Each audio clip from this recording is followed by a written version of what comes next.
ನಮಸ್ತೆ ಸ್ನೇಹಿತರೆ, ಇವತ್ತು ನಾವು ಪ್ರಥಮ BA ಇತಿಹಾಸ, ಭಾರತದ ಇತಿಹಾಸ ಮತ್ತು ಸಂಸ್ಕೃತಿಯಲ್ಲಿ ಆದಷ್ಟು ಬ್ಲಾಕ್ 1ರಲ್ಲಿರುವಂತಹ ಸಂಪೂರ್ಣ ಮುಖ್ಯವಾದ ಪ್ರಶ್ನೆಗಳ ಪಾಯಿಂಟ್ಸ್ಗಳನ್ನು, ಅದರ ವಿವರಣೆಗಳನ್ನು ತಿಳಿತಾ ಹೋಗುವ. ಬ್ಲಾಕ್ 1ರಲ್ಲಿ ಬರುವಂತಹ ಪ್ರಶ್ನೆಗಳು ಅಥವಾ 1ರಲ್ಲಿ ಬರುವಂತಹ ಮುಖ್ಯವಾದ ಪ್ರಶ್ನೆಗಳು ಈಗಾಗಲೇ ನಾನು ನಿಮಗೆ ತಿಳಿಸಿದ್ದೆ. ಇವತ್ತು ಮತ್ತೊಮ್ಮೆ ಆರಂಭದಿಂದ ಅಭ್ಯಾಸವನ್ನು ಆರಂಭಿಸ್ತಾ ಹೋಗೋದ್ರಿಂದ ನಾನು ಮೊದಲಿಗೆ ಮುಖ್ಯವಾದ ಪ್ರಶ್ನೆಗಳನ್ನು ಹೇಳ್ತಾ ಹೋಗ್ತೇನೆ. ಇತಿಹಾಸದ ಅಧ್ಯಯನದ ಪ್ರಾಮುಖ್ಯತೆ 10 ಅಂಕಕ್ಕೆ, ಇತಿಹಾಸದ ಅಧ್ಯಯನದ ವ್ಯಾಪ್ತಿ 10 ಅಂಕ ಅಥವಾ 15 ಅಂಕಕ್ಕೆ ಬರುವಂತಹ ಪ್ರಶ್ನೆ. ಅದಾದ ನಂತರ ಪ್ರಾಚೀನ ಭಾರತದ ಇತಿಹಾಸ 10 ಅಂಕಕ್ಕೆ ಬರುವಂತಹ ಪ್ರಶ್ನೆ. ನಂತರ ಹರಪ್ಪ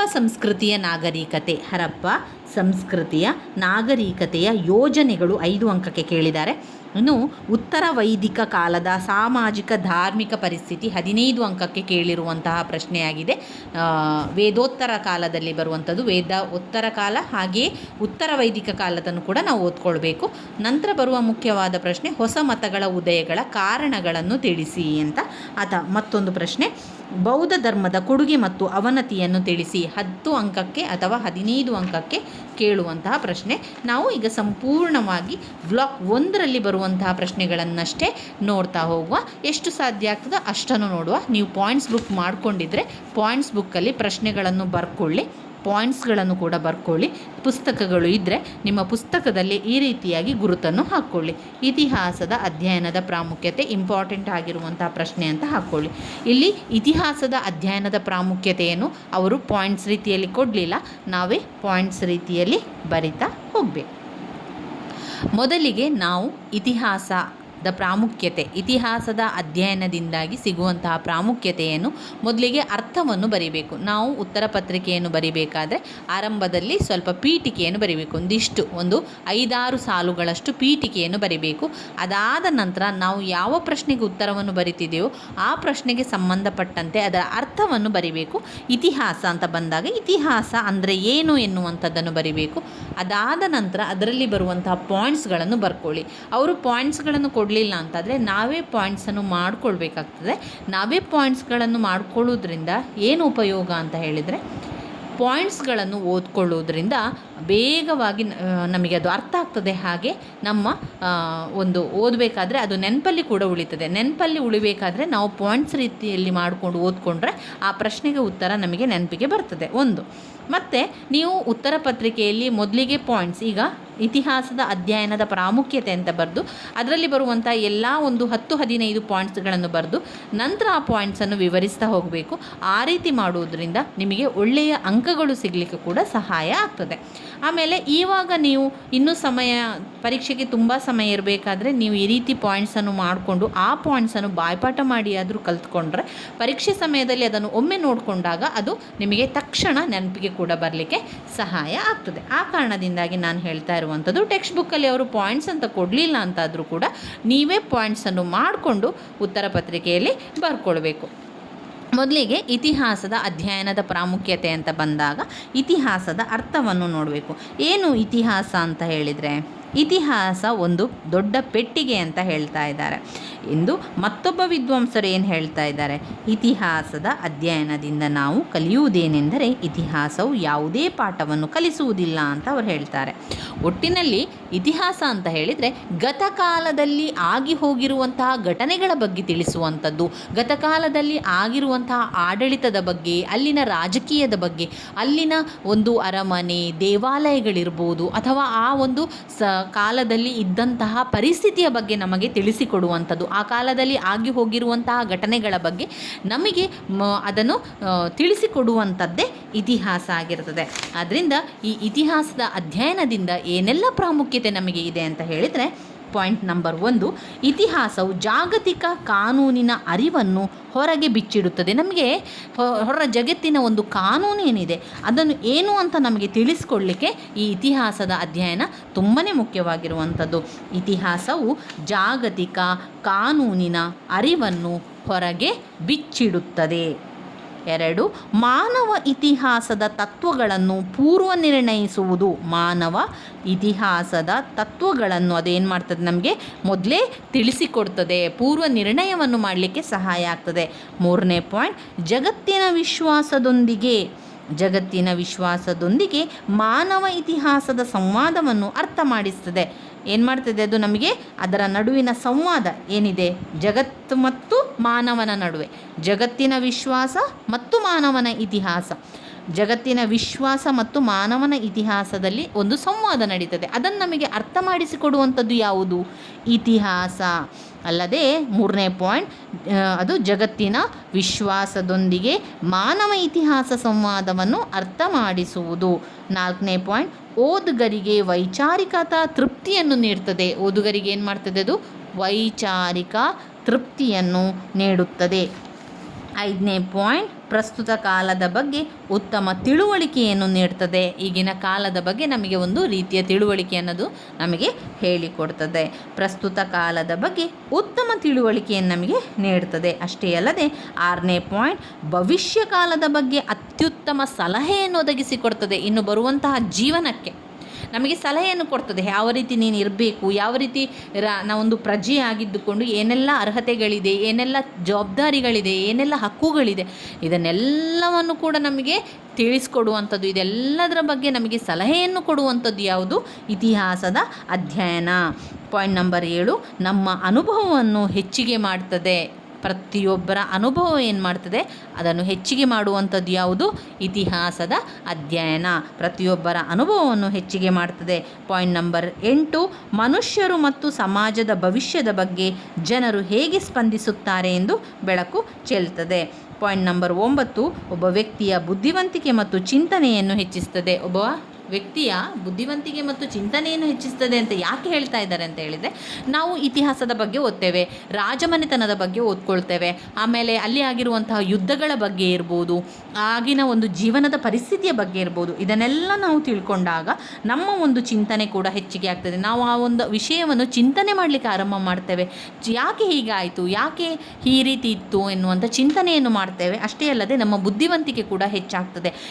ಇದರಿಂದ ಎಂತೂ ಒಳ್ಳೆಯದಾಗ್ತದೆ. ಹೇಗೆ ಒಳ್ಳೆಯದಾಗ್ತದೆ ಅಂತ ಹೇಳಿದರೆ, ನಾವೇನು ಮಾಡ್ತೇವೆ, ಹಿಂದೆ ಆಗಿ ಹೋಗಿರುವಂತಹ ಘಟನೆಗಳ ಬಗ್ಗೆ ಯೋಚನೆ ಮಾಡಿಕೊಂಡು ಎಲ್ಲಿ ತಪ್ಪಾಗಿದೆ ಅದನ್ನು ಸರಿ ಮಾಡಿಕೊಳ್ಬೇಕು. ತಪ್ಪಾಗಿರುವ ಜಾಗದಲ್ಲಿ ನಾವು ಸರಿ ಮಾಡಬೇಕು ಅಂತ ಇದ್ದರೆ ನಮಗೆ ಇತಿಹಾಸದ ಬಗ್ಗೆ ತಿಳ್ಕೊಳ್ಬೇಕು. ಇತಿಹಾಸದ ಅಧ್ಯಯನದಿಂದ ಇದನ್ನೆಲ್ಲ ಸರಿ ಮಾಡಿಕೊಳ್ಳಿಕ್ಕೆ ಸಾಧ್ಯ ಆಗ್ತದೆ.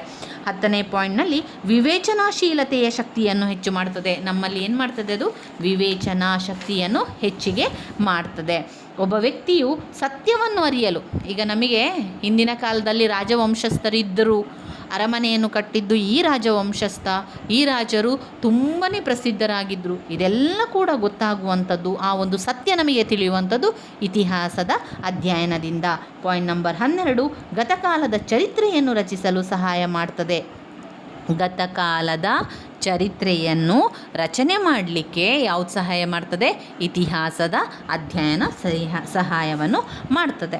ಪಾಯಿಂಟ್ ನಂಬರ್ 13, ಒಳ್ಳೆಯ ತೀರ್ಮಾನವನ್ನು ತೆಗೆದುಕೊಳ್ಳಲಿಕ್ಕೆ ಸಹಾಯ ಮಾಡ್ತದೆ. ಇತಿಹಾಸದ ಅಧ್ಯಯನ ಓದುವುದರಿಂದ ನಮಗೆ ಏನೆಲ್ಲ ಲಾಭ ಆಗ್ತದೆ ಅಥವಾ ಏನು ಮಹತ್ವವನ್ನು ಕೊಡ್ತದೆ ಅಂತ ಅವರು ಕೇಳ್ತಾ ಇದ್ದಾರೆ. ಇತಿಹಾಸದ ಅಧ್ಯಯನದಿಂದಾಗಿ ನಮಗೆ ಒಳ್ಳೆಯ ತೀರ್ಮಾನವನ್ನು ತೆಗೆದುಕೊಳ್ಳಿಕ್ಕೆ ಕೂಡ ಸಹಾಯ ಆಗ್ತದೆ. ಕಾರಣ ಏನು ಅಂತ ಹೇಳಿದರೆ, ಹಿಂದೆ ಹೋಗಿರುವಂಥ ಘಟನೆಗಳ ಬಗ್ಗೆ, ಈ ರೀತಿಯಾಗಿ ಘಟನೆಗಳಾಯಿತು, ಅದರಿಂದಾಗಿ ಒಂದು ಅವನತಿ ಆಯಿತು ಅಂತ ನಮಗೆ ಗೊತ್ತಾದಾಗ ನಮಗೆ ಅದರ ಬಗ್ಗೆ ಎಚ್ಚೆತ್ತುಕೊಳ್ಳಿಕ್ಕೆ, ಒಳ್ಳೆಯ ತೀರ್ಮಾನವನ್ನು ನಮಗೆ ತೆಗೆದುಕೊಳ್ಳಿಕ್ಕೆ ಇದು ತುಂಬಾ ಸಹಾಯ ಮಾಡ್ತದೆ. ಯಾವುದು? ಇತಿಹಾಸದ ಅಧ್ಯಯನ. ಇತಿಹಾಸದ ಅಧ್ಯಯನದ ಪ್ರಾಮುಖ್ಯತೆಯಲ್ಲಿ ಇವೆಲ್ಲ ವಿಚಾರಗಳನ್ನು ನಾವು ಬರಿತಾ ಹೋಗಬೇಕು. ಪಾಯಿಂಟ್ ಮಾಡಿಕೊಂಡು ಬರೀಬೇಕು. ಇದರಲ್ಲಿ ನಾನು 13 ಪಾಯಿಂಟ್ಸ್ಗಳನ್ನು ಮಾಡಿ ಕಲಿತ್ಕೊಂಡಿರುವಂಥದ್ದು. ನೀವು ಇನ್ನಷ್ಟು ಪಾಯಿಂಟ್ಸ್ಗಳನ್ನು ಮಾಡ್ಬೋದು. ಸಾಕಷ್ಟು ಪಾಯಿಂಟ್ಸ್ಗಳು ಇನ್ನೂ ಕೂಡ ಇವೆ. ನೀವು ಇನ್ನೂ ಬೇಕಾದರೂ 15 ಪಾಯಿಂಟ್ಸ್ 20 ಪಾಯಿಂಟ್ಸ್ ತನಕ ಮಾಡ್ಕೊಂಡು ಹೋಗ್ಬೋದು. ಒಂದು 10ರಿಂದ 13 ಪಾಯಿಂಟ್ಸ್ಗಳಿದ್ರೆ ಸಾಕಾಗ್ತದೆ. ಕೆಲವೆಲ್ಲ ನೆನಪಿಗೆ ಬರ್ತದೆ, ಇನ್ನು ಕೆಲವು ನೆನಪಿಗೆ ಬಾರದಿದ್ದರೂ ಕೂಡ ನಾವು ಇನ್ನಷ್ಟು ಪಾಯಿಂಟ್ಸ್ಗಳನ್ನು ನಮಗೆ ಗೊತ್ತಿರುವ ರೀತಿಯಲ್ಲಿ ಹಾಕ್ತಾ ಹೋಗಿದ್ರೆ ಆಯಿತು. ಮತ್ತೊಮ್ಮೆ ಇತಿಹಾಸದ ಅಧ್ಯಯನದ ಪ್ರಾಮುಖ್ಯತೆಯ ಪಾಯಿಂಟ್ಸ್ಗಳನ್ನು ಹೇಳ್ತಾ ಹೋಗ್ತಾನೆ. ಪಾಯಿಂಟ್ಸ್ ಬುಕ್ಕಲ್ಲಿ ಬರ್ಕೊಳ್ಳಿ ಸ್ನೇಹಿತರೆ. ಇತಿಹಾಸವು ಜಾಗತಿಕ ಕಾನೂನಿನ ಅರಿವನ್ನು ಹೊರಗೆ ಬಿಚ್ಚಿಡುತ್ತದೆ. ಇತಿಹಾಸವು ಜಾಗತಿಕ ಕಾನೂನಿನ ಅರಿವನ್ನು ಹೊರಗೆ ಬಿಚ್ಚಿಡುತ್ತದೆ. ಪಾಯಿಂಟ್ ನಂಬರ್ 2, ಮಾನವ ಇತಿಹಾಸದ ತತ್ವಗಳನ್ನು ಪೂರ್ವ ನಿರ್ಣಯಿಸುವುದು. ಮಾನವ ಇತಿಹಾಸದ ತತ್ವಗಳನ್ನೊಂದು ಪೂರ್ವ ನಿರ್ಣಯಿಸುವುದು. ಜಗತ್ತಿನ ವಿಶ್ವಾಸದೊಂದಿಗೆ ಮಾನವ ಇತಿಹಾಸ ಸಂವಾದವನ್ನು ಅರ್ಥ ಮಾಡಿಸಿಕೊಡ್ತದೆ. ಜಗತ್ತಿನ ವಿಶ್ವಾಸದೊಂದಿಗೆ ಮಾನವ ಇತಿಹಾಸ ಸಂವಾದವನ್ನು ಅರ್ಥ ಮಾಡಿಸುವುದು. ಪಾಯಿಂಟ್ ನಂಬರ್ 4, ಓದುಗರಿಗೆ ವೈಚಾರಿಕ ತೃಪ್ತಿಯನ್ನು ನೀಡ್ತದೆ. ಓದುಗರಿಗೆ ವೈಚಾರಿಕ ತೃಪ್ತಿಯನ್ನು ನೀಡ್ತದೆ. ಪಾಯಿಂಟ್ ನಂಬರ್ 5, ಪ್ರಸ್ತುತ ಕಾಲದ ಬಗ್ಗೆ ಉತ್ತಮ ತಿಳುವಳಿಕೆಯನ್ನು ಕೊಡ್ತದೆ. ಪ್ರಸ್ತುತ ಕಾಲದ ಬಗ್ಗೆ ಉತ್ತಮ ತಿಳುವಳಿಕೆಯನ್ನು ಕೊಡ್ತದೆ. ಪಾಯಿಂಟ್ ನಂಬರ್ 6, ಭವಿಷ್ಯ ಕಾಲದ ಬಗ್ಗೆ ಅತ್ಯುತ್ತಮ ಸಲಹೆಯನ್ನು ಒದಗಿಸ್ತದೆ. ಭವಿಷ್ಯ ಕಾಲದ ಬಗ್ಗೆ ಅತ್ಯುತ್ತಮ ಸಲಹೆಯನ್ನು ಕೊಡ್ತದೆ. ಪಾಯಿಂಟ್ ನಂಬರ್ 7, ಅನುಭವವನ್ನು ಹೆಚ್ಚಿಸ್ತದೆ.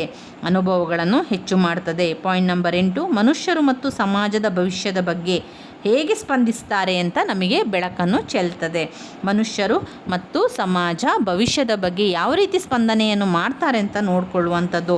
ಪಾಯಿಂಟ್ ನಂಬರ್ 9, ನಮ್ಮ ಬುದ್ಧಿವಂತಿಕೆ ಮತ್ತು ಚಿಂತನೆಯನ್ನು ಹೆಚ್ಚು ಮಾಡ್ತದೆ. ಬುದ್ಧಿವಂತಿಕೆ ಮತ್ತು ಚಿಂತನೆಯನ್ನು ಹೆಚ್ಚು ಮಾಡ್ತದೆ. ನಮ್ಮ ವಿವೇಚನಾಶೀಲತೆಯ ಶಕ್ತಿಯನ್ನು ಹೆಚ್ಚಿಸ್ತದೆ. ವಿವೇಚನಾಶೀಲ ಶಕ್ತಿಯನ್ನು ಹೆಚ್ಚಿಸ್ತದೆ. ಒಬ್ಬ ವ್ಯಕ್ತಿ ಸತ್ಯವನ್ನು ಅರಿಯಲು ಸಹಾಯ ಮಾಡ್ತದೆ. ಒಬ್ಬ ವ್ಯಕ್ತಿ ಸತ್ಯವನ್ನು ಅರಿಯಲು ಸಹಾಯ ಮಾಡ್ತದೆ. 12ನೇ ಪಾಯಿಂಟ್, ಗತಕಾಲದ ಚರಿತ್ರೆಯನ್ನು ರಚಿಸಲು ಸಹಾಯ ಮಾಡ್ತದೆ. ಗತಕಾಲದ ಚರಿತ್ರೆಯನ್ನು ರಚಿಸಲಿಕ್ಕೆ ಸಹಾಯ ಮಾಡ್ತದೆ. ಒಳ್ಳೆಯ ತೀರ್ಮಾನ ತೆಗೆದುಕೊಳ್ಳಲಿಕ್ಕೆ ಸಹಾಯ ಮಾಡ್ತದೆ. ಅದೇನು ಮಾಡ್ತದೆ? ಒಳ್ಳೆಯ ತೀರ್ಮಾನವನ್ನು ತೆಗೆದುಕೊಳ್ಳಲಿಕ್ಕೆ ಸಹಾಯ ಮಾಡ್ತದೆ. ಇವಿಷ್ಟು ಇತಿಹಾಸದ ಅಧ್ಯಯನದ ಪ್ರಾಮುಖ್ಯತೆ. ವೆರಿ ವೆರಿ ಇಂಪಾರ್ಟೆಂಟ್ ಆಗಿರುವಂತಹ ಪ್ರಶ್ನೆ. ಅದನ್ನು ಸ್ಕಿಪ್ ಮಾಡಬೇಡಿ, ಅದನ್ನು ಓದ್ಕೊಳ್ಳಿ. ಬಾಯ್ಪಾಠ ಮಾಡಿ ಆದರೂ ಪಾಯಿಂಟ್ಸನ್ನು ತಿಳ್ಕೊಳ್ಳಿ. ಇನ್ನು ಬರುವಂಥದ್ದು ಇತಿಹಾಸದ ವ್ಯಾಪ್ತಿ. ಇತಿಹಾಸದ ವ್ಯಾಪ್ತಿಯ ಬಗ್ಗೆ 5 ಅಂಕಕ್ಕೆ ಹಲವು ಬಾರಿ ಹಲವು ಪ್ರಶ್ನೆ ಪತ್ರಿಕೆಯಲ್ಲಿ ಕೇಳಿರುವಂತಹ ಒಂದು ಪ್ರಶ್ನೆ ಇತಿಹಾಸದ ವ್ಯಾಪ್ತಿ. ಅದರಲ್ಲೂ ಕೂಡ ಪಾಯಿಂಟ್ಸ್ ರೀತಿಯಲ್ಲಿ ಕೊಡಲಿಲ್ಲ. ನಾವು ಪಾಯಿಂಟ್ಸನ್ನು ಮಾಡಿಕೊಂಡು ಎಷ್ಟು ಪಾಯಿಂಟ್ಸ್ಗಳು ಬೇಕು ಅಷ್ಟು ಪಾಯಿಂಟ್ಸನ್ನು ಮಾಡ್ಕೊಳ್ಬೋದು. ಈಗ 5 ಅಂಕಕ್ಕೆ ಕೇಳಿದ್ದಾರೆ ಅಂತ ಹೇಳಿದರೆ ನಮ್ಮಲ್ಲಿ ಒಂದು 10 ಪಾಯಿಂಟ್ಸ್ಗಳಿದ್ದರೆ ಆರಾಮದಲ್ಲಿ 1.5 ಪುಟದಷ್ಟು ಬರೀಲಿಕ್ಕೆ ಏನೂ ಕಷ್ಟ ಆಗೋದಿಲ್ಲ. ಇದರಲ್ಲಿರುವಂಥ ಪಾಯಿಂಟ್ಸ್ಗಳನ್ನು ಹೇಳ್ತಾ ಹೋಗ್ತೇನೆ. ಇತಿಹಾಸದ ವ್ಯಾಪ್ತಿಯಲ್ಲಿ ಇದು ಒಂದು ವಾಸ್ತವಿಕ ವಿಷಯ. ಇತಿಹಾಸದ ವ್ಯಾಪ್ತಿ ಎಲ್ಲಿ ತನಕ ಇದೆ? ಅದು ಒಂದು ವಾಸ್ತವಿಕ ವಿಷಯ. 2, ವೈಜ್ಞಾನಿಕವೂ ಅಲ್ಲ ಕಾಲ್ಪನಿಕ ವಿಷಯವೂ ಅಲ್ಲ ಕಲಾತ್ಮಕ ವಿಷಯಗಳ ಅಧ್ಯಯನ. ಮೊದಲನೇ ಪಾಯಿಂಟ್ ಒಂದು ವಾಸ್ತವಿಕ ವಿಷಯ. 2ನೇ ಪಾಯಿಂಟ್ ವೈಜ್ಞಾನಿಕವೂ ಅಲ್ಲದೆ ಕಾಲ್ಪನಿಕ ವಿಷಯ ಹಾಗೂ ಕಲಾತ್ಮಕ ವಿಷಯಗಳ ಅಧ್ಯಯನ. ಕೇವಲ ವೈಜ್ಞಾನಿಕ ವಿಷಯ ಮಾತ್ರ ಅಲ್ಲ, ಈ ಇತಿಹಾಸ ಏನು ಮಾಡ್ತದೆ? ಕಾಲ್ಪನಿಕ ಇತಿಹಾಸ ಮತ್ತು ಕಲಾತ್ಮಕ ವಿಷಯಗಳನ್ನು ಕೂಡ ಅಧ್ಯಯನವನ್ನು ಮಾಡ್ತದೆ. Point number 3. ಪಾಯಿಂಟ್ ನಂಬರ್ 4 ವಿಮರ್ಶನಾತ್ಮಕ ವಿಷಯ. ಪಾಯಿಂಟ್ ನಂಬರ್ 4 ವಿಮರ್ಶನಾತ್ಮಕ ವಿಷಯ. ಪಾಯಿಂಟ್ ನಂಬರ್ 5 ವಿಶೇಷಣಾತ್ಮಕ ವಿಷಯ. ಗತಕಾಲದ ಇತಿಹಾಸದ ಮೂಲವನ್ನು ಹುಡುಕ್ತದೆ. ಇತಿಹಾಸದ ವ್ಯಾಪ್ತಿ ಗತಕಾಲದ ಇತಿಹಾಸವನ್ನು ಹುಡುಕ್ತದೆ ಎನ್ನುವಂಥದ್ದು. ಪಾಯಿಂಟ್ ನಂಬರ್ 7 ವಿಜ್ಞಾನ ಮತ್ತು ತಂತ್ರಜ್ಞಾನಗಳ ಅಧ್ಯಯನ. ಮಾನವ ಸಾಮಾಜಿಕ ಜೀವನ. ಪಾಯಿಂಟ್ ನಂಬರ್ 8 ಮಾನವನ ಸಾಮಾಜಿಕ ಜೀವನ. ಪಾಯಿಂಟ್ ನಂಬರ್ 9 ರಾಜಕೀಯ ಸಾಧನೆಗಳು. 10 ಆರ್ಥಿಕ ವ್ಯವಸ್ಥೆ, ಸಾಂಸ್ಕೃತಿಕ ಸಾಧನೆ. ಇದನ್ನೆಲ್ಲ ಪಾಯಿಂಟ್ಸ್ ರೀತಿಯಲ್ಲಿ ಹಾರ್ಕೊಂಡು ಹೋಗಬೇಕು. ಸಂವಿಧಾನಾತ್ಮಕ ಅಳವಡಿಕೆ, ಸಾಮಾನ್ಯ ಮನುಷ್ಯರ ಸಾಧನೆಗಳ ಬಗ್ಗೆ ಎಲ್ಲ ವರ್ಗದ ಜನರ ಅಧ್ಯಯನವೇ ಇತಿಹಾಸದ ವ್ಯಾಪ್ತಿಯಾಗಿದೆ. ಒಂದು ವಾಸ್ತವಿಕತೆ, ಸತ್ಯ ಹಾಗೂ ಚಿಂತನೆಗಳ ಅಧ್ಯಯನ. ಒಂದು ವಾಸ್ತವಿಕತೆ, ಸತ್ಯ ಹಾಗೂ ಚಿಂತನೆಗಳ ಅಧ್ಯಯನವಾಗಿದೆ. ಇವಿಷ್ಟು ಇತಿಹಾಸದ ಅಧ್ಯಯನದ ವ್ಯಾಪ್ತಿಯಲ್ಲಿ ಬರುವಂಥದ್ದು. ಇನ್ನು ಈ ಒಂದು ಘಟಕದಲ್ಲಿ, ಈ ಒಂದು ಬ್ಲಾಕ್ 1ರಲ್ಲಿ ಬರುವಂತಹ ಎಲ್ಲ ಮುಖ್ಯವಾದ ಪ್ರಶ್ನೆಗಳನ್ನಷ್ಟೇ ನಾನು ಹೇಳ್ತಾ ಇರುವಂಥದ್ದು. ನಿಮ್ಮಲ್ಲಿ ತುಂಬ ಜನರಿಗೆ ಪ್ರಶ್ನೆ ಇರುವಂಥದ್ದು ಇವಿಷ್ಟನ್ನು ಓದಿದರೆ ಸಾಕ ಅಂತ. ಇವಿಷ್ಟು ನೋಡಿದರೂ ಕೂಡ ಖಂಡಿತವಾಗಿಯೂ ಕೂಡ ಸಾಕು. ಯಾಕಂದರೆ ಇಲ್ಲಿ ನಾನು ಹೇಳ್ತಿರುವಂತಹ ಪ್ರಶ್ನೆಗಳೆಲ್ಲ ಕೂಡ ರಿಪೀಟಾಗಿ ಬಂದಿರುವಂತಹ ಪ್ರಶ್ನೆಗಳು ಸ್ನೇಹಿತರೆ.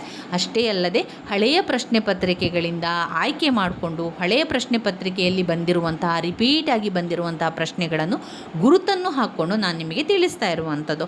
ಇವಿಷ್ಟನ್ನು ಓದ್ಕೊಂಡು ನಿಮಗೆ ಇನ್ನೂ ಬೇಕು ಅಂತಾದರೆ, ಸಮಾಧಾನ ಆಗಲಿಲ್ಲ ಇಷ್ಟು ಓದಿದರೆ ನನಗೆ ಸಾಕಾಗೋದಿಲ್ಲ ಅಂತ ಇದ್ದವರು ಖಂಡಿತವಾಗಿಯೂ ಇನ್ನಷ್ಟು ಪ್ರಶ್ನೆಗಳು ನಿಮ್ಮ ಟೆಕ್ಸ್ಟ್ ಬುಕ್ಕಲ್ಲಿ ಇನ್ನೂ ಹಲವು ಪ್ರಶ್ನೆಗಳಿದೆ. ಅದನ್ನೆಲ್ಲವನ್ನು ಕೂಡ ನೀವು ಓದ್ಕೊಳ್ಬೋದು, ಕವರ್ ಮಾಡ್ಕೊಳ್ಬೋದು. ಅಂದರೆ ಕೇವಲ ನಾನು ಹೇಳಿರುವಷ್ಟು ಪ್ರಶ್ನೆಗಳನ್ನಷ್ಟೇ ಅಲ್ಲದೆ ಬೇರೆ ಪ್ರಶ್ನೆಯನ್ನು ಕೂಡ ನಿಮಗೆ ಸಮಯಾವಕಾಶ ಇದ್ದರೆ ಓದ್ಕೊಳ್ಬೋದು. ನಾನಿಲ್ಲಿ ನಿಮಗೆ ತಿಳಿಸ್ಕೊಡುವುದೇನೆಂದರೆ, ತುಂಬ ಜನರಿಗೆ ಸ್ವಲ್ಪ ಕೂಡ ಓದಲಿಕ್ಕೆ ಸಮಯ ಸಿಕ್ಕೋದಿಲ್ಲ. ಬೇರೆ ಬೇರೆ ಕೆಲಸಗಳ ಒತ್ತಡಗಳಿರ್ಬೋದು ಅಥವಾ ಮನೆ ಕೆಲಸಗಳಿರ್ಬೋದು, ಎಲ್ಲ ಕಾರಣಗಳಿಂದಾಗಿ ಕೂಡ ತುಂಬ ಜನರಿಗೆ ಓದಲಿಕ್ಕೆ ಸಮಯ ಇಲ್ಲ. ಇಂಥ ಸಂದರ್ಭದಲ್ಲಿ ಈ ಒಂದು ಮುಖ್ಯವಾದ ಪ್ರಶ್ನೆಗಳನ್ನು ಓದ್ಕೊಂಡ್ರೆ, ಸಮಯ ಇರಬೇಕಾದ್ರೆ ಅಥವಾ ಒಂದು ಸ್ವಲ್ಪ ಸಮಯದಲ್ಲಿ ಈ ಒಂದು ಪಾಯಿಂಟ್ಸ್ಗಳನ್ನು ಕಲ್ತ್ಕೊಂಡು ಹೋಗಿ ಬರೆದ್ರೆ ಖಂಡಿತವಾಗಿಯೂ ಕೂಡ ಪಾಸ್ ಆಗ್ತೀರಾ. ಪಾಸ್ ಅಂಕಗಳು ಸಿಗಲಿಕ್ಕೆ ಏನೂ ಭಯ ಇಲ್ಲ. ಇವಿಷ್ಟನ್ನು ಓದ್ಕೊಂಡು ಹೋದರೂ ಕೂಡ ನೀವು ಎಲ್ಲವನ್ನು ಕೂಡ ಬರಿಬೇಕು. ಎಲ್ಲ ಪ್ರಶ್ನೆಗೂ ಕೂಡ ಉತ್ತರವನ್ನು ಬರೆದು ಬರಬೇಕು. ಅವರು ಯಾವ ಪ್ರಶ್ನೆಯನ್ನು ಕೊಟ್ಟರು ಆ ಪ್ರಶ್ನೆಗೆ ಒಂದು ವೇಳೆ ನಿಮಗೆ ಉತ್ತರ ಗೊತ್ತಿಲ್ಲ ಅಂತಾದರೂ ಕೂಡ ನಿಮ್ಮಿಂದ ಎಷ್ಟು ವಿವರಣೆಯನ್ನು ಕೊಡಲಿಕ್ಕೆ ಸಾಧ್ಯ, ನಿಮ್ಮಿಂದ ಏನೆಲ್ಲ ಪಾಯಿಂಟ್ಸ್ಗಳನ್ನು ಬರೆದುಕೊಳ್ಬೋದು ಅದನ್ನೆಲ್ಲ ಬರಿತಾ ಹೋಗಿ. ಯಾವ ಪ್ರಶ್ನೆಯನ್ನು ಕೂಡ ಬಿಟ್ಟು ಬರಬೇಡಿ, ಸ್ಕಿಪ್ ಮಾಡಬೇಡಿ, ಎಲ್ಲವನ್ನು ಕೂಡ ಬರಿತಾ ಹೋಗಬೇಕು. ಇನ್ನು ಇದರಲ್ಲಿ ಪುಟ ಸಂಖ್ಯೆ 8ರಲ್ಲಿದೆ ನೋಡಿ ಒಂದು ಮುಖ್ಯವಾದ ಪ್ರಶ್ನೆ, 5 ಅಂಕದ ಪ್ರಶ್ನೆ. ದಕ್ಕನ್ ಪ್ರಸ್ಥಭೂಮಿಯ ಬಗ್ಗೆ ಬರೀಲಿಕ್ಕೆ, ಅಂದರೆ ದಕ್ಷಿಣ ಕರ್ನಾಟಕ, ದಕ್ಷಿಣ ಭಾರತ, ದಕ್ಕನ್ ಪ್ರಸ್ಥಭೂಮಿಯ ಬಗ್ಗೆ ಬರೀರಿ ಅಂತ ಕೇಳಿದ್ದಾರೆ. ಆವಾಗ ನಾವು ಎಲ್ಲವನ್ನು ಬರಿಬೇಕು. ಅದು ಯಾವ ಭಾಗದಿಂದ ಬರ್ತಾ ಇತ್ತು, ಯಾವ ಒಂದು ಪ್ರದೇಶದಿಂದ ಅದು ಹರಿತಾ ಇರ್ತದೆ, ಹಾಗೆ ಅಷ್ಟೇ ಅಲ್ಲದೆ ಯಾವ ಜನರು ಅಲ್ಲೆಲ್ಲ ಇದ್ದರು ಎನ್ನುವಂಥ ಎಲ್ಲ ವಿಚಾರಗಳನ್ನು ಬರಿತಾ ಹೋಗಬೇಕು ಸ್ನೇಹಿತರೆ. ನಾನು ಹೇಳ್ತಾ ಹೋಗ್ತೇನೆ ನೋಡಿ ಒಮ್ಮೆ. ಈಗಾಗಲೇ ನಾನು ದಕ್ಕನ್ ಪ್ರಸ್ಥಭೂಮಿಯ ಬಗ್ಗೆ ವಿವರಿಸಿದ್ದೇನೆ. ದಕ್ಕನ್ ಎನ್ನುವಂತಹ ಪದ ದಕ್ಷಿಣದ ಪಥ. ದಕ್ಕನ್ ಭೂಮಿಯು ವಿಂಧ್ಯಾಪರ್ವತ ಇದೆಯಲ್ಲ, ವಿಂಧ್ಯಾಪರ್ವತ ಶ್ರೇಣಿಗಳ ದಕ್ಷಿಣದಿಂದ ಬಂದು ಪೂರ್ವ ದಕ್ಷಿಣ ಭಾರತದ ಪ್ರದೇಶವನ್ನು ಒಳಗೊಂಡಿದೆ. ವಿಂಧ್ಯಾಪರ್ವತ ಶ್ರೇಣಿಗಳ ದಕ್ಷಿಣದಿಂದ ಬಂದು ಪೂರ್ವ ದಕ್ಷಿಣ ಭಾರತದ ಪ್ರದೇಶವನ್ನು ಒಳಗೊಂಡಿದೆ. ವಿದ್ವಾಂಸರ ಪ್ರಕಾರ ದಕ್ಕನ್ ಪ್ರಸ್ಥಭೂಮಿಯು ಹಿಮಾಲಯಕ್ಕಿಂತ ಪ್ರಾಚೀನವಾದದು ಅಂತ ವಿದ್ವಾಂಸರು ನಮಗೆ ಹೇಳ್ತಾ ಇದ್ದಾರೆ. ಅಂದರೆ ತುಂಬಾ ಪ್ರಾಚೀನವಾದದು, ತುಂಬ ಹಿಂದೆ ಇರುವಂತಹ ಒಂದು ಪ್ರಸ್ಥಭೂಮಿಯಾಗಿದೆ. ಅದರಿಂದ ಹಿಮಾಲಯಕ್ಕಿಂತಲೂ ಪ್ರಾಚೀನವಾದುದು ಅಲ್ಲದೆ ಸಿಂಧೂ ಗಂಗಾ ನದಿ ಬಯಲು ಪ್ರದೇಶಗಳಿಗಿಂತಲೂ ಹಳೆಯದು. ಸಿಂಧೂ ಗಂಗಾ ನದಿ ಬಯಲು ಪ್ರದೇಶಕ್ಕಿಂತಲೂ ಕೂಡ ಹಳೆಯದಾಗಿರುವಂತಹ ಒಂದು ಪ್ರಸ್ಥಭೂಮಿ. ಅಲ್ಲದೆ ಈ ಪ್ರದೇಶವು ಇತರೆ ಎಲ್ಲ ಪ್ರದೇಶಗಳಿಂದ ಮೊದಲು ಜನ ವಾಸಿಸುವ ಸ್ಥಳ ಆಗಿತ್ತು. ಅಂದರೆ ದಕ್ಕನ್ ಪ್ರಸ್ಥಭೂಮಿಯಲ್ಲೇ ಮೊದಲು ಜನ ಇರ್ತಿದ್ದರು, ಅಂದರೆ ಜನ ಇದ್ದಂತಹ ಮೊದಲ ಪ್ರಸ್ಥಭೂಮಿ ಆಗಿತ್ತು ಅಂತ ಹೇಳುವಂಥದ್ದು ಯಾರು? ಇತಿಹಾಸ ತಜ್ಞರು. ಈ ಪ್ರದೇಶದಲ್ಲಿ ನರ್ಮದಾ ಮತ್ತು ತಪತಿ ನದಿಗಳು ಕೂಡ ಇತ್ತು ಈ ಒಂದು ಪ್ರದೇಶದಲ್ಲಿ. ಅದು ಎಲ್ಲಿಂದ ಎಲ್ಲಿಗೆ ಹೋಗ್ತಾ ಇತ್ತು? ಅದು ಪಶ್ಚಿಮದ ಕಡೆಗೆ ಹರಿದು ಅರೇಬಿಯನ್ ಸಮುದ್ರವನ್ನು ಸೇರ್ತಾ ಇತ್ತು. ಯಾವ ನದಿ? ನರ್ಮದಾ ಮತ್ತು ತಪತಿ ನದಿಗಳು ಪಶ್ಚಿಮ ಕಡೆಯಿಂದ ಹರಿದು ಅರೇಬಿಯನ್ ಸಮುದ್ರವನ್ನು ಅದು ಹೋಗಿ ಸೇರ್ತಾ ಇತ್ತು. ದಕ್ಕನ್ನ ಇತರೆ ನದಿಗಳಾದಂತಹ ಮಹಾನದಿ, ಗೋದಾವರಿ, ಕೃಷ್ಣ, ಕಾವೇರಿ ನದಿಗಳು ಪೂರ್ವಕ್ಕೆ ಹರಿದು ಹೋಗಿ ಬಂಗಾಳ ಕೊಲ್ಲಿಯನ್ನು ಸೇರ್ತಾ ಇತ್ತು. ಇದೆರಡು ಮಾತ್ರ ಪಶ್ಚಿಮದಿಂದ ಹರಿದು ಅರೇಬಿಯನ್ ಸಮುದ್ರ ಸೇರ್ತಾ ಇತ್ತು. ಯಾವುದು? ನರ್ಮದಾ ಮತ್ತು ತಪತಿ ನದಿಗಳು ಪಶ್ಚಿಮ ಕಡೆಯಿಂದ ಹರಿದು ಅರೇಬಿಯನ್ ಸಮುದ್ರವನ್ನು ಸೇರ್ತಾ ಇತ್ತು. ನಂತರ ಇರುವಂತಹ ಮಹಾನದಿ, ಗೋದಾವರಿ, ಕೃಷ್ಣ, ಕಾವೇರಿ ಆ ನದಿಯೆಲ್ಲ ಪೂರ್ವಕ್ಕೆ ಹರಿದು ನಂತರ ಅದು ಬಂಗಾಳ ಕೊಲ್ಲಿಯನ್ನು ಹೋಗಿ ಸೇರ್ತಾ ಇತ್ತು. ದಕ್ಷಿಣದಲ್ಲಿರುವ ರಾಜ್ಯಗಳ ಜನರು ತಮ್ಮದೇ ನಾಗರಿಕತೆಯನ್ನು ವಿಸ್ತರಿಸಿ ದೂರ ದಕ್ಷಿಣದ ರಾಷ್ಟ್ರಗಳಿಗೂ ತಮ್ಮ ಸಂಸ್ಕೃತಿಯನ್ನು ವಿಸ್ತರಿಸುವುದು ಕಂಡುಬರುತ್ತದೆ. ವೇದದ ಕಾಲದ ಒಂದು ಉತ್ತರಾರ್ಧದಲ್ಲಿ ಆರ್ಯನ್ನರು ದಕ್ಷಿಣದ ಕಡೆಗೆ ಬಂದದ್ದಲ್ಲದೆ ತಮ್ಮ ವಾಸಸ್ಥಳವನ್ನು ನಿರ್ಮಿಸಿಕೊಂಡರು. ಮಹಾಕಾವ್ಯಗಳಾದಂತಹ ರಾಮಾಯಣ ಇರ್ಬೋದು, ಮಹಾಭಾರತ ಅದೆಲ್ಲ ಕೂಡ ಅಗಸ್ತ್ಯ ಮಹರ್ಷಿಯು ಅದೆಲ್ಲ ಆರಂಭವಾಗಿರುವಂಥದ್ದು, ಅಥವಾ ಅಗಸ್ತ್ಯ ಮಹರ್ಷಿ ಬಂದಂಥದ್ದು ಎಲ್ಲಿಗೆ? ದಕ್ಷಿಣ ಭಾರತಕ್ಕೆ ಪ್ರಪ್ರಥಮವಾಗಿ ಬಂದಂತಹ ಋಷಿಗಳಲ್ಲಿ ಒಬ್ಬರೆಂದು ಹೇಳ್ತಾರೆ. ಇನ್ನು ನಾವು ನೋಡಿದರೆ ಉತ್ತರ ಭಾರತದಲ್ಲಿ ಬೌದ್ಧ ಧರ್ಮ ಆಗಿ ದಕ್ಷಿಣ ಭಾರತವು ಹಿಂದೂ ಧರ್ಮದ ಸುಭದ್ರ ಕೋಟೆಯಾಗಿ ಹೊರಹೊಮ್ಮುತ್ತದೆ. ಮಹಾನ್ ಆಚಾರ್ಯರಾದಂತಹ ಶಂಕರಾಚಾರ್ಯರು, ಮಧ್ವಾಚಾರ್ಯರು, ರಾಮಾನುಜಾಚಾರ್ಯರು ಇವರೆಲ್ಲರೂ ಕೂಡ ದಕ್ಷಿಣದಲ್ಲಿ ಜನಿಸಿ ಉತ್ತರ ಭಾರತಕ್ಕೆ ಹೋಗ್ತಾರೆ. ಅಲ್ಲಿ ಧರ್ಮ ಪ್ರವರ್ತಕರಾಗ್ತಾರೆ, ಸಂತರಾಗ್ತಾರೆ. ಇಡೀ ಭಾರತದಲ್ಲಿ ಪಸರಿಸಿದಂಥ ಭಕ್ತಿ ಚಳುವಳಿ ಜನ್ಮ ತಾಳಿದ್ದು ಎಲ್ಲಿ? ದಕ್ಷಿಣ ಭಾರತದಲ್ಲಿ. ಇದು ಮಧ್ಯಕಾಲೀನ ಭಾರತದ ಇತಿಹಾಸದ ಪೂರ್ವಕಾಲದಲ್ಲಿ ಕಾಣಬರುತ್ತದೆ. ಆದರೆ ಈ ಆಧುನಿಕ ಕಾಲದಲ್ಲಿ ಉತ್ತರ ಹಾಗೂ ದಕ್ಷಿಣ ಭಾರತದ ನಡುವೆ ಇದ್ದ ಅಂತರವು ಸಂಪರ್ಕ ಮಾಧ್ಯಮಗಳಿಂದ ಕಡಿಮೆಯಾಗಿರುವುದು ಕೂಡ ಕಂಡುಬರ್ತದೆ. ದಕ್ಷಿಣ ಸಾಮ್ರಾಟರಾದ ರಾಷ್ಟ್ರಕೂಟರಿರ್ಬೋದು, ಚೋಳರು ಗಂಗಾ ನದಿಯ ಬಯಲಿನ ಪ್ರದೇಶಗಳನ್ನು ಗೆದ್ದುಕೊಂಡಿದ್ದಕ್ಕೆ ಉದಾಹರಣೆ ಕೂಡ ಇದೆ. ಇನ್ನು ನೋಡುವುದಾದರೆ ದಕ್ಷಿಣ ಭಾರತವು ಬಹಳ ಕಾಲದವರೆಗೆ ಮುಸ್ಲಿಮರ ಆಕ್ರಮಣದಿಂದ ಹೊರತಾಗಿತ್ತು. ಹೀಗಾಗಿ ಇಲ್ಲಿಯ ಭೌಗೋಳಿಕ ಲಕ್ಷಣ ದಕ್ಷಿಣ ಭಾರತವನ್ನು ಇತರೆ ಪ್ರದೇಶಗಳಿಂದ ಬೇರ್ಪಡಿಸಿ ತಮ್ಮದೇ ಆದ ಒಂದು ಸಂಸ್ಕೃತಿ, ಧರ್ಮ, ಆಚರಣೆ, ಪದ್ಧತಿ, ಆರ್ಥಿಕತೆ, ಸಾಮಾಜಿಕ ಲಕ್ಷಣ ಕಾಪಾಡಿಕೊಂಡು ಬರಲಿಕ್ಕೆ ಕಾರಣ ಆಯಿತು ಅಂತ ಹೇಳ್ತಾರೆ. ಇನ್ನು ನಾವು ನೋಡುವುದಾದರೆ 5 ಅಂಕದ ಪ್ರಶ್ನೆ ಬಂದಿರುವಂಥದ್ದು ಶಾಸನಶಾಸ್ತ್ರ ಅಥವಾ ಶಾಸನ ಆಧಾರಗಳ ಬಗ್ಗೆ. ಅಂದರೆ ಇಲ್ಲಿ ಆಧಾರ ಅಂತ ಬಂದಾಗ ನೀವು ಕಲ್ಲಿನಲ್ಲಿ ಕೆತ್ತಿರುವಂತಹ ಶಾಸನಗಳಿರ್ಬೋದು, ನಾಣ್ಯಗಳಿರ್ಬೋದು, ಸ್ಮಾರಕಗಳಿರ್ಬೋದು, ಮತ್ತು ಕೆಲವು ಗ್ರಂಥಗಳು, ಇದೆಲ್ಲ ಕೂಡ ನಮಗೆ ಸಿಕ್ಕಿರುವಂತಹ ಶಾಸನ ಆಧಾರಗಳಾಗಿರ್ತದೆ. ಯಾಕೆಂದರೆ ರಾಜಮನೆತನದರ ಬಗ್ಗೆ, ರಾಜರು ಯಾವ ರೀತಿ ಆಡಳಿತ ಮಾಡ್ತಾಯಿದ್ರು, ಹಿಂದಿನ ಕಾಲದಲ್ಲಿ ಯಾವೆಲ್ಲ ರಾಜರಿದ್ದರು, ಅವರ ಒಂದು ರಾಜನೀತಿಜ್ಞೆ ಏನು, ಅವರು ಯಾವ ರೀತಿ ಆಡಳಿತ ಮಾಡ್ತಾಯಿದ್ರು, ಇದೆಲ್ಲ ಕೂಡ ನಮಗೆ ಗೊತ್ತಾಗಿರುವಂಥದ್ದು ಈ ಶಾಸನಗಳ ಆಧಾರಗಳಿಂದ. ಶಾಸನಶಾಸ್ತ್ರವು ಶಾಸನಗಳ ಅಧ್ಯಯನದ ವಿಜ್ಞಾನವಾಗಿದೆ. ಪ್ರಾಚೀನ ಭಾರತದ ಇತಿಹಾಸವನ್ನು ಪುನರ್ರಚಿಸುವಲ್ಲಿ ಅತ್ಯಂತ ಹೆಚ್ಚಿನ ಗೌರವಾನ್ವಿತ ಆಧಾರವನ್ನು ಒದಗಿಸುವ ಒಂದು ಭಾಗವೇ ಶಾಸನ ಅಂತ ಹೇಳ್ಬೋದು. ಶಾಸನಗಳನ್ನು ರಾಜಮಹಾರಾಜರು, ಮಾಂಡಲೀಕರು, ದಾರ್ಶನಿಕರು, ಧಾರ್ಮಿಕ ವ್ಯಕ್ತಿಗಳು, ಜನಸಾಮಾನ್ಯ ಮುಂತಾದವರು ಸಾಮಾನ್ಯವಾಗಿ ಶಿಲೆಗಳು, ತಾಮ್ರದ ಪತ್ರಗಳು, ಬಂಡೆಗಳು ಹಾಗೂ ಶಿಲಾಸ್ತಂಭಗಳ ಮೇಲೆ ಬರೆಸುತ್ತಿದ್ದು ಕಂಡುಬರ್ತದೆ. ಈ ಶಾಸನಗಳನ್ನು ನಾವು ಸಂಸ್ಕೃತಿ, ಪಾಳಿ, ಮಿಶ್ರ ಭಾಷೆಗಳಾದ ಕನ್ನಡ, ತೆಲುಗು, ತಮಿಳು, ಮಲಯಾಳಂ ಭಾಷೆಗಳಲ್ಲಿ ಕೂಡ ಕಂಡುಬರುತ್ತದೆ. ಮೊದಲಿಗೆ ಮೌರ್ಯ ಸಾಮ್ರಾಜ್ಯದ ಅಶೋಕ ಮಹಾಶಯನು ಕೆತ್ತಿಸಿದಂಥ ಶಿಲಾಬಂಡೆ ಶಾಸನವನ್ನು ಕಾಣ್ಬೋದು. ಮೌರ್ಯ ಸಾಮ್ರಾಜ್ಯದಲ್ಲಿ ಶಿಲಾಬಂಡೆ ಶಾಸನ ಕಾಣ್ಬೋದು. ಇನ್ನು ಸರಕಾರದ ಶಾಸನಗಳು, ಖಾಸಗಿ ಶಾಸನಗಳು, ಸರಕಾರಿ ಶಾಸನ ಅಥವಾ ದಾಖಲೆ, ಸಾಮಾನ್ಯವಾಗಿ ಇದನ್ನೆಲ್ಲ ಪಾಯಿಂಟ್ಸ್ ರೀತಿಯಲ್ಲಿ ಬರ್ಕೊಳ್ಳಿ. ಶಿಲಾಬಂಡೆ ಶಾಸನ, ಸರಕಾರ ಶಾಸನ, ಖಾಸಗಿ ಶಾಸನ, ಇದನ್ನೆಲ್ಲ ಪಾಯಿಂಟ್ಸಲ್ಲಿ ಬರ್ಕೊಂಡ್ರಾಯಿತು. ದಾಖಲೆಗಳು ಭೂದತ್ತಿಗಳಿರ್ಬೋದು, ಸ್ತಂಭ ಶಾಸನ, ಐಹೊಳೆ ಶಾಸನ, ಆಮೇಲೆ ತಾಳಗುಂದ ಶಾಸನ, ಬೇಲೂರು ದೇವಾಲಯ ಶಾಸನ, ಈ ರೀತಿಯಾಗಿ ಅನೇಕ ಶಾಸನಗಳನ್ನು ನಾವು ಕಾಣ್ತಾ ಹೋಗ್ತೇವೆ.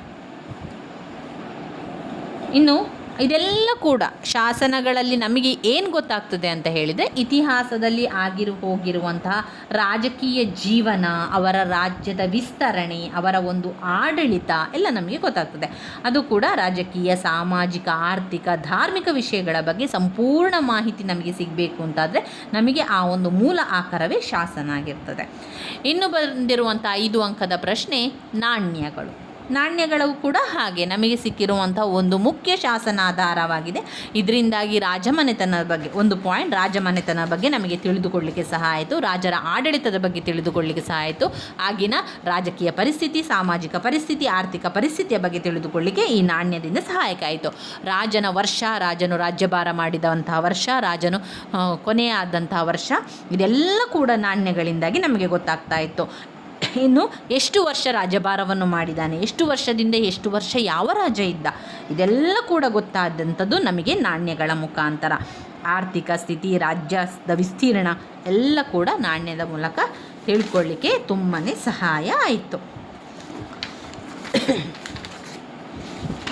ಇನ್ನು ನಾವು ನೋಡಬೇಕಾಗಿರುವಂಥದ್ದು ಘಟಕ 2. ಇವಿಷ್ಟು ಘಟಕ 1ರಲ್ಲಿ ಬಂದಿರುವಂತಹ ಮುಖ್ಯವಾದಂತಹ ಪ್ರಶ್ನೆಗಳಾಗಿದೆ ಸ್ನೇಹಿತರೆ. ಮುಂದಿನ ವಿಡಿಯೋದಲ್ಲಿ ಘಟಕ 2ರಲ್ಲಿ ಬರುವಂತಹ ಮುಖ್ಯವಾದ ಪ್ರಶ್ನೆಗಳನ್ನು, ಉತ್ತರಗಳನ್ನು, ಅದರ ಪಾಯಿಂಟ್ಸ್ಗಳನ್ನೆಲ್ಲ ತಿಳಿತಾ ಹೋಗುವ. ನನ್ನ ವಿಡಿಯೋಸ್ ಎಲ್ಲ ನಿಮಗೆ ಇಷ್ಟ ಆಗ್ತಾ ಇದ್ದರೆ ಲೈಕ್ ಕೊಡಿ, ಶೇರ್ ಮಾಡಿ, ಸಬ್ಸ್ಕ್ರೈಬ್ ಮಾಡಲಿಕ್ಕೆ ಮರಿಬೇಡಿ. ಧನ್ಯವಾದಗಳು.